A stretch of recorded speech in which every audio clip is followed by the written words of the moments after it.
모든 것 은혜. 네, 오늘 같이 좀 나눌 그 주제는 이 군사의 영성입니다. 우리가 그 두 가지 이 종말의 삶을 살 때 필요한 영성이 있는데, 개인적인 영성은 바로 신부의 영성이죠. 주님과 가장 가까운 친밀한 신부로서 이제 준비되어가는 그 신부 영성을 잘 갖춰야 되고, 그 영성이 갖춰져야 이제 주님 부르실 때 그 하늘의 아름다운 혼인잔치에 들어갈 수가 있습니다.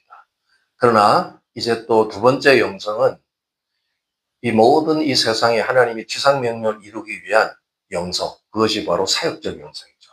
그래서 이것은 바로 군사의 영성이 되어야 됩니다. 이게 마지막 종말에 귀한 하나님의 자녀들, 하나님의 온전한 그런 사람들의 모습은 신부면서 동시에 군사가 되는 것이죠. 오늘 군사의 영성을 좀 짤막하게 한번 요약해 보도록 하겠습니다. 베드로전서 3장 3절 4절 같이 읽겠습니다. 시작. 너희 단장은 머리를 꾸미고 금을 차고 아름다운 옷을 입는 외모로 하지 말고 오직 마음에 숨은 사랑을 온유하고 안정한 심령에 썩지 아니할 것으로 하라. 이는 하나님 앞에 값진 것이니라. 이것은 베드로 사도가 이제 여성에 대해서 또 신앙의 그 어떤 기초적인 삶을 살아내야 될 여성들에 대해서 하는 얘기지만, 사실 이제 저와 여러분은 남성 여성의 구분이 아니고 주님의 신부로서의 그 영성이죠. 그래서 모든 사람들에게 바로 이것이 필요한데, 여기 핵심적으로 외모로 어떤 우리의 겉사람으로 치장하는 것이 아니라 우리의 속사람, 우리 속사람은 이제 온유하고 안정한 심령으로 준비해야 된다. 이제 그걸 뒤로 넘겨보시면, 이 군사라고 그래서 아주 우락부락하고, 이 세상의 군인들은 굉장히 이렇게 거칠고 아주 싸움닭처럼 그런 사람들이 군사가 될 수가 있지만, 하나님의 군사는 그런 군사가 되는 게 아닙니다. 하나님의 군사는 기본적으로 심령 안에서 이것이 회복돼야 돼요. 이게 바로 자아상 회복이라는 거죠. 우리가 예수님을 믿고 이제 진정한 구원받은 자녀가 될 때 하늘에 예비한, 바로 천지 창조 때 이 예비한 인간의 원형을 되찾는 것입니다. 그 자아상의 회복이 바로 오늘 두 가지 단어로 요약되는데, 하나는 온유한 영, 또 하나는 안정한 영 또는 고요한 영. 영어로 이제 기억할 필요가 있죠. gentle spirit 또는 quiet spirit. 이 두 영을 꼭 여자에게만 얘기하는 게 아닙니다. 모든 하나님의 신부들에게, 또 앞으로 군사가 되기 위한 기초적인 바로 그 자세로서의 자아상. 이게 이제 군사가 된다 할 때는 내면이 안정돼야 되죠. 그 안정된 영으로서 이 온유한 영과 고요한 영. 내가 지금 자신을 돌아볼 때 진짜 나는 젠틀 스피릿, 온유한 영인가? 아니면 나는 고요한 영인가? 이걸 살펴야 돼요. 이것이 아니라면 주님 앞에 다시 그 존전 앞에서 우리를 돌아보고 우리의 이 정체성, 자아성을 회복하는 것이 시작입니다. 그래서 군사가 되려면 훈련이 필요한데, 그 내면의 훈련이 바로 자아성을 회복하는 것입니다. 온유한 영이라는 것은 굉장히 이렇게 부드럽고 외모적으로 이렇게 나이스한 이런 것만 생각하시면 안 됩니다. 온유한 영이라는 것은 내면에 아주 담대함, 강력함, 이걸 말하는 거예요. 예수님께서 그 풍랑 일고 다른 막 제자들은 난리를 치는 그런 위기 속에서도 편안하게 주무실 수 있죠. 그게 바로 온유한 영이에요. 어떤 세상이 지금 난리가 나고 많은 어려움이 있어도 우리 내면 안에는 이 항상 온유함이 있어야 됩니다. 그래서 그런데 흔들려가지고 막 어떻게 할지 막 당하고 이런 것이 아니에요. 끝까지 이 세상은 하나님이 계획한 대로 갑니다. 종말은 편안한 세월이 아니죠. 많은 환란이 있게 되죠. 그래도 우리의 내면은 이 온유함이 있어야 되는 거예요. 그래야 군사가 되는 거예요. 또 고요한 영이라는 것은 quiet spirit. 내 안에 이게 시끄러우면 안 되죠. 막 이렇게 여러 가지 잣된 것들이 막 고민거리가 있고 그러면은 군사가 될 수가 없어요. 내 안에 항상 편안한 고요한. 외부에서는 아무리 시끄러워도 어떤 고통스러운 일이 있다 할지라도, 위기가 있다 할지라도 내 안에는 quiet spirit, 조용한 안정한 영이 필요하다. 여기서부터 이제 기초가 되는 거예요. 그렇게 해서 군사는 내면의 훈련을 잘 갖추고 이제 무장을 해야 되죠. 군사의 가장 기본, 이 세상 군대도 사실 여러 가지 뭐 스펙이나 경험이 이런 게 중요한 게 아닙니다. 군대 가면 딱 하나만 필요해요. 상전에 바로 이제 명령이 떨어졌을 때 복종할 수 있는가. 무슨 지시가 내려도 복종만 하면은 군대 생활은 편합니다. 그걸 이해할 필요 없어. 내가 뭐 판단하고 그럴 필요 없어. 위에서 상부에서 딱 명령이 떨어지면 아멘 하고 하면 돼. 이게 명령과 복종의 영성.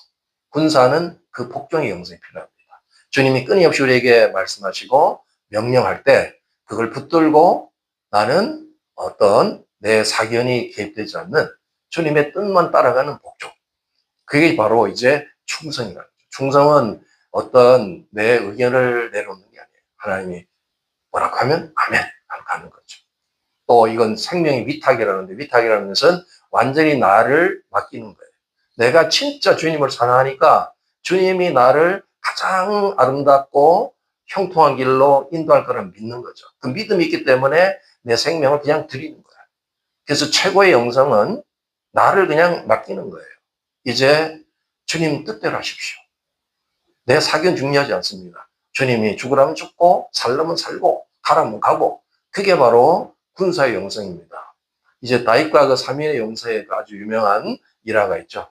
다윗이 막 전쟁 중에 그 베들레헴을 뺏겨가지고 블레셋한테 뺏겨서 굉장히 이제 그 좀 괴로운 시간을 갖고 있을 때 그 베들레헴의 우물물에서 그 시원한 물을 먹던 그 생각이 나가지고 그냥 스쳐가는 소리를 했어요. 그냥 혼자서 푸념하는 거죠.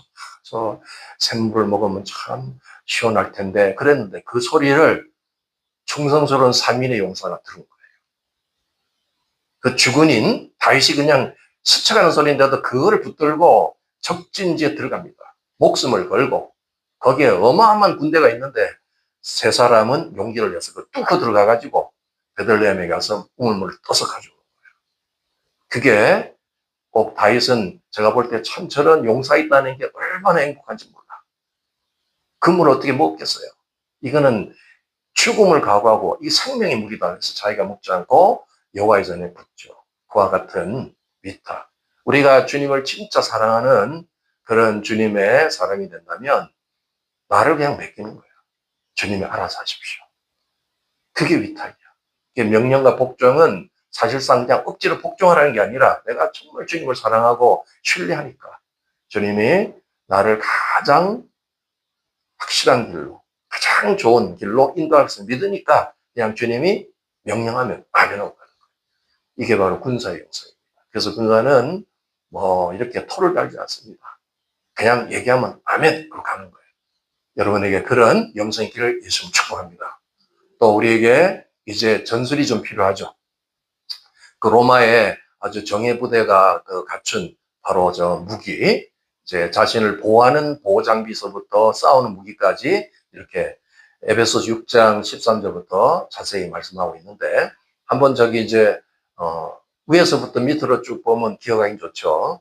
우리 머리가 중요하니까 구원을 가지고 구원의 투구를 쓰죠.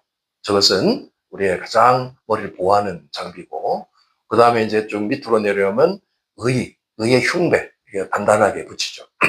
화살이나 이제 창이 왔을 때 이게 탁 막아주는 여기에 중요한 장기가 다 들어있잖아요. 의의 흉배가 있고, 그 다음에 이제 밑으로 가면 이 허리띠 부분에 진리, 허리가 힘이 주어지는 곳이니까 진리 허리띠.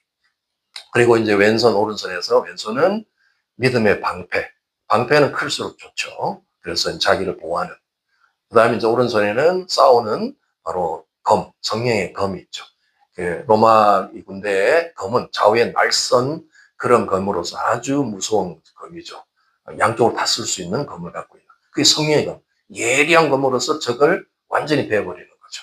그리고 이제 신발을 보면 복음의 신발을 신고 있죠. 평안의 복음의 신발. 이걸 한번 이제 정리를 해봤습니다. 우리가 싸울 때 하나님의 전신갑주를 입어야 돼. 그러니까 우리가 실질적으로 아침에 딱 일어나면 하나님의 전신갑주를 입습니다. 이렇게 해서 입는 거예요. 진짜로. 연상을 하세요.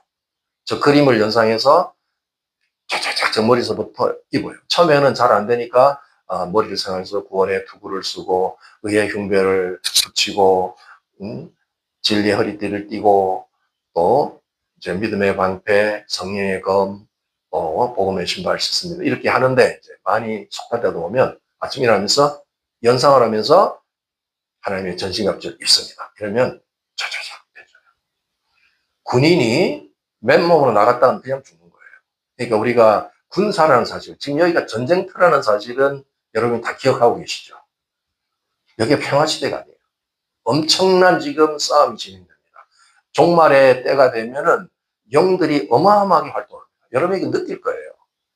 우리 가정서부터 가까운 이 인칭서부터 우리 주변서부터 온 세상 열방에 악한 세력들과 지금 엄청난 지금 전쟁 중입니다. 우리가 전투에서 이기려면은 우리 자신이 철저하게 준비해야 돼요. 그래서 하나님의 전신갑주는 반드시 있고 그동안에 이렇게 깨어있는 분들은 전신갑주 입고 시작했겠지만 혹시 또 그동안에 방심하고 있었다면 바로 이제 오늘부터 적용하세요. 하나님의 전신갑주 입습니다. 하고 저걸 연상하는 거예요. 이 방어용 무기는 이제 허리부터, 성경에 이제 허리부터 나오죠. 진리로 허리를 단단하게 세워야 돼요. 진리가 없으면 힘이 없어요. 그러니까 진리로 무장하는 거. 하나님의 전신갑주 입다는 것은 그냥 이제 표면적 있는 등 의미도 있지만 실제로 진리로 무장했다는 얘기죠. 내가 날마다 진리로 단단하게 무장하고 그 다음에 가슴은 의. 불의와 죄가 있으면 이 의의 흉배가 입혀지지 않습니다. 그래서 내가 항상 의로운 삶을 살고 있는 그 의를 무장하고 있다는 얘기죠. 그리고 항상 내가 전할 복음을 준비하고 있는 발은 어디로든 마음대로 갈 수 있어요. 그래서 복음으로 나는 준비하고 어떤 상황이 돼도 복음이 증거될 수 있는 복음을 준비하고 왼손의 믿음을 이제 방패로 적은 늘 화살을 쏘죠. 불화살을 막 날립니다. 그럴 때 믿음으로 다 막아내는 거예요. 이 왼손은 바로 그 역할이고 이제 머리 쪽에는 바로 구원. 이 구원이 없으면 우리는 그냥 뭐 머리가 없으면 사람이 존재할 수 없듯이 구원은 가장 중요한 기본이죠. 구원의 확신, 구원만큼 흔들리지 않고 마지막 때 되면 사단이 우리 구원도 흔들어놔요. 구원, 이 구원 그게 맞아? 이러면서 막 헷갈리는 구원, 가짜 구원을 막 지금 전파하고 그러잖아요. 정확한 구원의 확신을 가지고 방어하는 것입니다. 요건 이제 방어용 무기죠. 그러면 이제 싸울 수 있는 진짜 공격 무기는 바로 오른손의 말씀, 성령의 검, 바로 레마입니다. 레마가 우리에게 준비될 때 적은 그 레마 앞에서 다 무너지게 됩니다. 날카로운 좌우의 검처럼 레마를 가지고 우리가 대적할 수 있죠. 또 하나 우리가 묵상해 볼 수 있는 것은 우리가 영적 싸울 때 저건 이제 군인들을 연상하는 거지만 사실은 우리가 입으로 싸워요. 악한 귀신하고 좀 싸워본 적 계시죠? 악한 영하고 어떻게 싸워요? 막 그냥 씨름할 거예요. 뭐 권투를 할 거예요. 입으로 싸워 입으로. 그러니까 입이 전투하는 입이 돼요. 그것이 바로 우리가 이제 중보기도죠. 그래서 입은 입의 권세, 말의 권세가 있기 때문에 사실상 이제 예수님도 귀신을 쫓을 우리한테 모델을 보여줬잖아요. 말로 명령하잖아요. 가, 나가 하면 나가는 거야. 그 예수님의 권세를 가지고.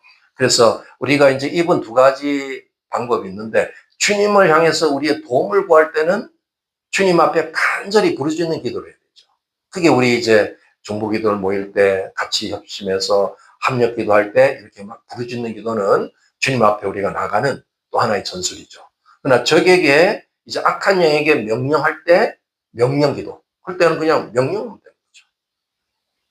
뭐 저거하고 뭐 이렇게 타협할 것도 없어. 그냥 가, 나가, 묶여. 그러면 이제 그대로 하나님의 역사가 일어납니다. 그래서 이 공격력 무기는 두 가지.